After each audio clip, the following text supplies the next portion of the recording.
Lovely to see you again. If you're new, my name's Phoebe.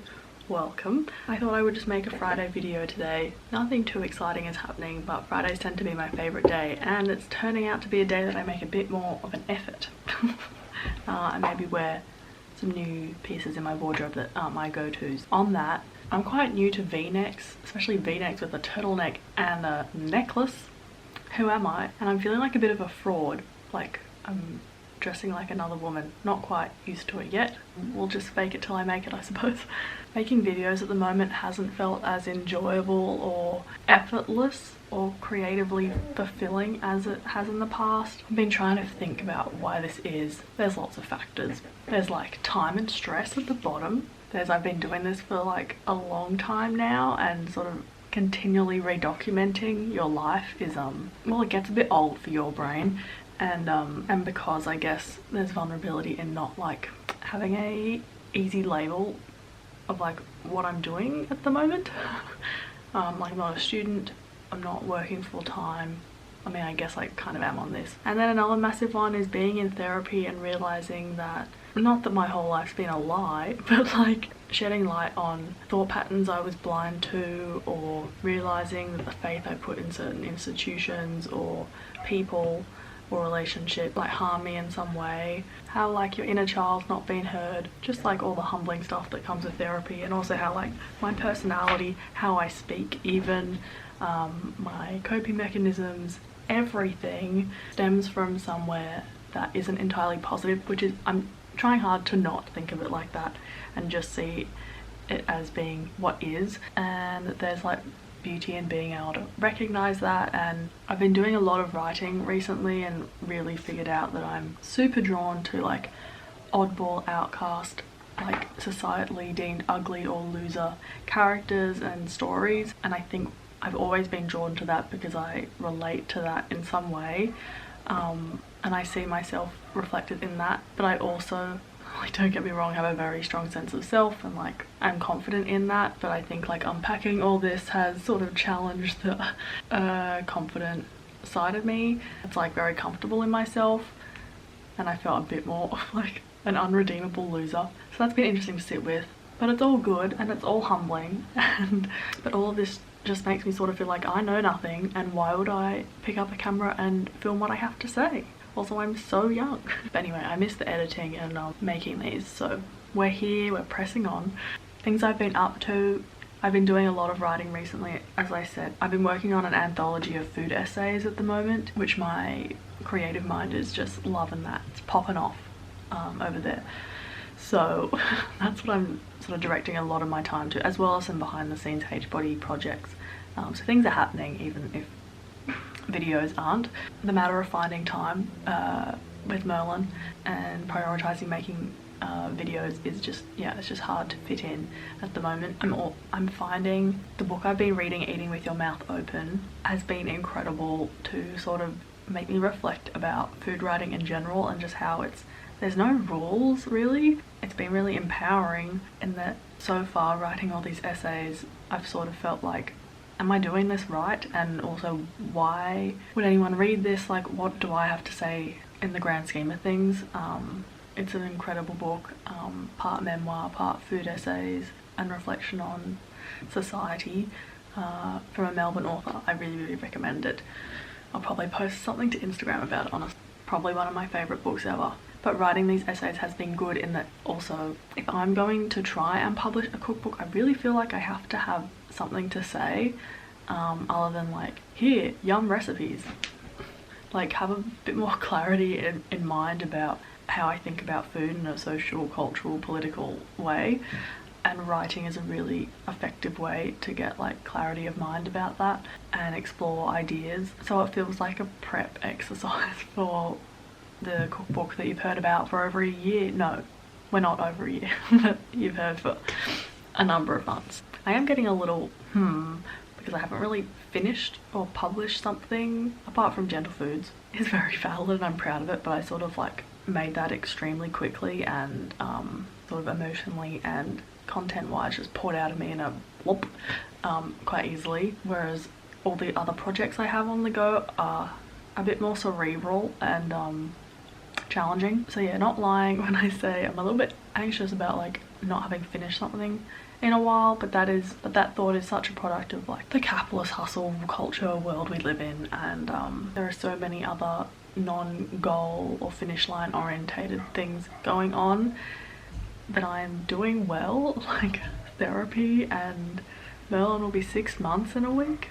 But yeah, I feel like YouTube also is a bit of a platform that caters or upholds like goal-driven life milestones.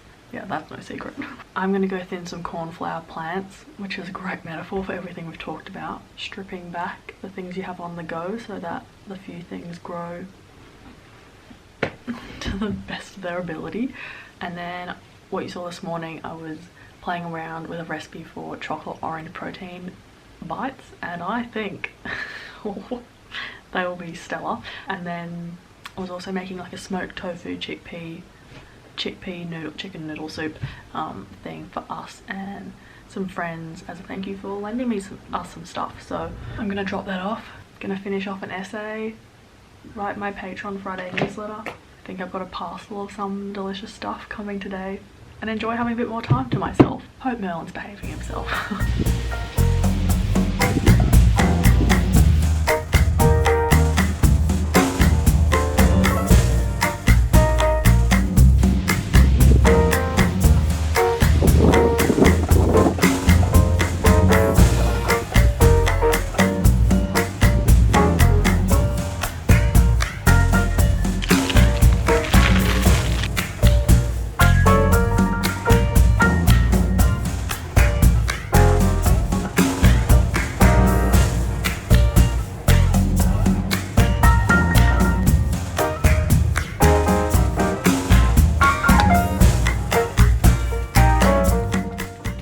I just finished my food essay. This one was on memories associated with cooking on holiday, and I like supermarkets, I like museums in other countries, and the sort of clarity you get around food and what you want to eat. Like I feel so much, I've already said this in this vlog, but clarity of mind around what I want to eat and what my body would really appreciate for dinner or whatever when I'm removed from my normal context.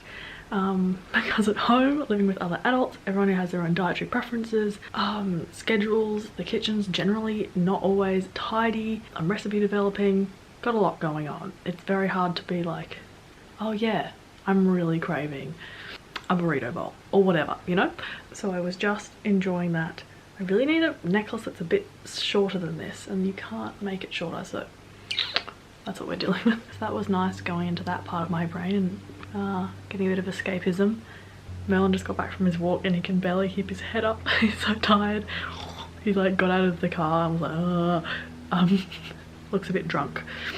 He did a lot of running. Anyway, seemed to enjoy himself, and they'll have him back, so that's amazing. A jumper that I've bought secondhand arrived in the post, and I won't try it on because this jumper's very like,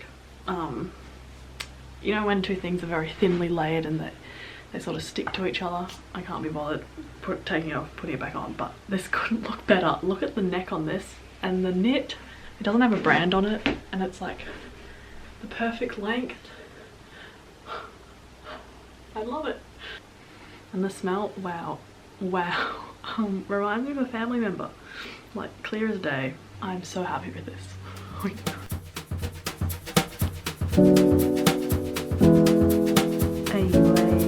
chocolate bar vanilla or a puppy pancake.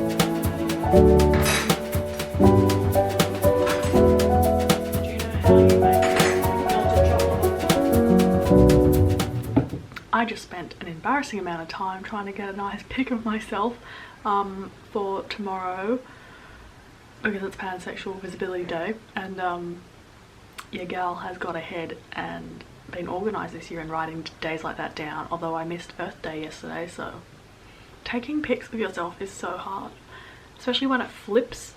Anyway, first world problem. I think I prefer photographing food, and that's not even a strong fave. I thought I'd just talk about some things that I'm enjoying at the moment because it's been a beat, and yeah, I've got some new faves. 2 YouTube channels that... The first one is Mandy Patinkin's YouTube channel. He plays Saul in Homeland, or the guy who has the iconic line in Princess Bride.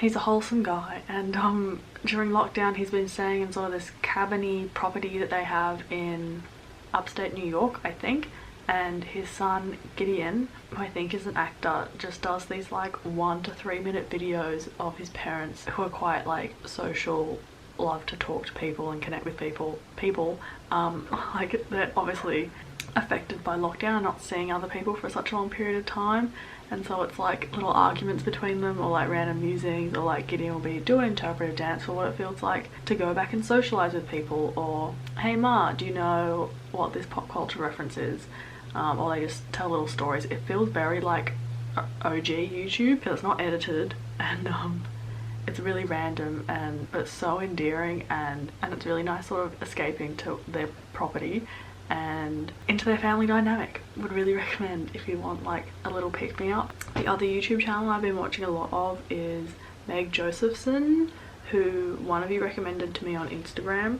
Thank you, because she's a new fave. Her face is very familiar, so I think I don't know, followed her early vegan days or something, but she's starting to become a therapist in grad school in New York too, but she's staying in a cabin at the moment, and she just does very cozy vlogs with delicious vegan food, but like dappled with her wisdom on what she's thinking about and learning about in her course. Like, you can take or leave the spirituality side of it, but if you've ever like, I don't know, seen a psychologist or read in that area or dappled and you know about like inner child and stuff and parenting yourself, the language she uses and the topics she talks about like are only healthy, like positive discussions to be like surrounding yourself with.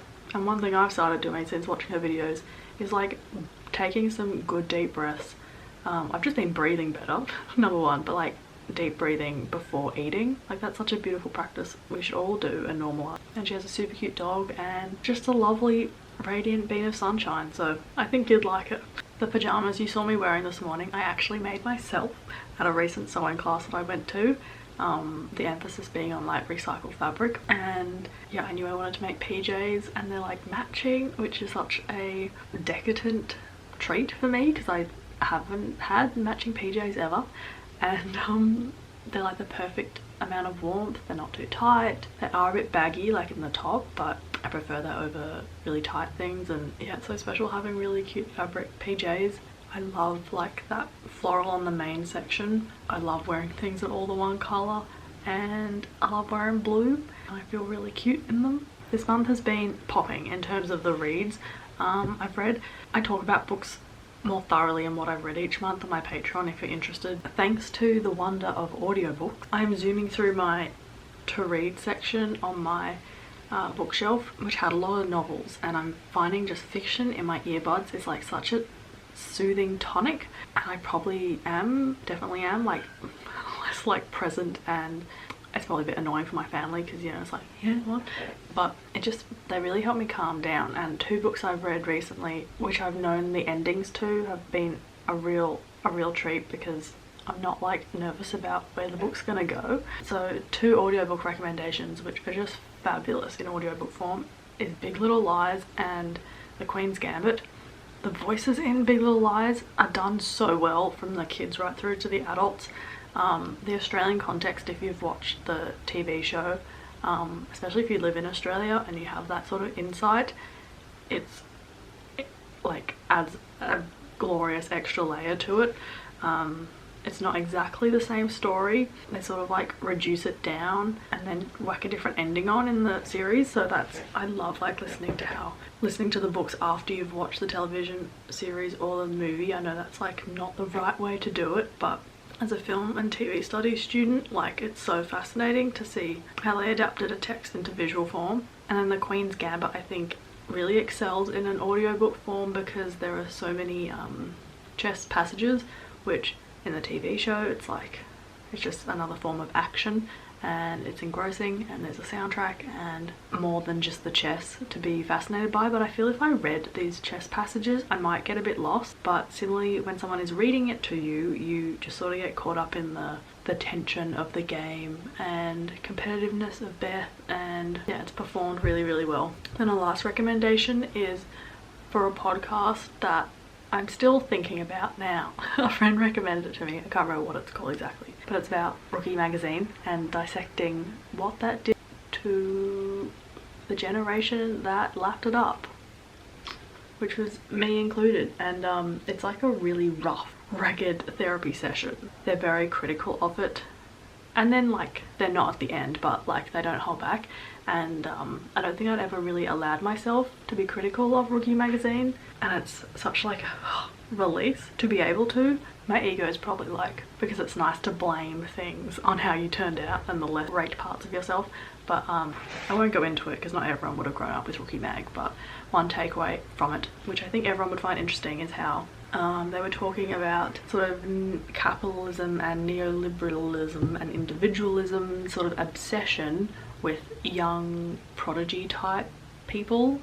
Examples like Millie Bobby Brown, Greta Thunberg and Billie Eilish, like these really young people who have sort of reached the peak of their fields or have some sort of leadership position or are just really smart and talented. If you're thinking of it in like a hustle culture growth framework, it's like they've already peaked really young, and that's like capitalism's baby, like what we should all be aspiring to, which is just, no we shouldn't, but to think of it in that frame is really interesting. In the case of Greta Thunberg, they were talking about how adults sort of like to lump responsibility onto a poster child.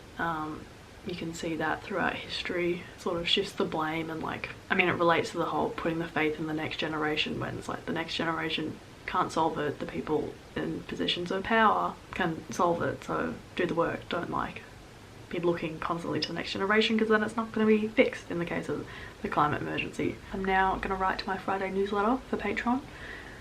Merlin is so tired and I'm not, which is a nice dynamic shift for one morning of the week. It essentially replaces a morning of sleep for him, so no wonder he's zonk.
as I was doing random stuff, I thought of a great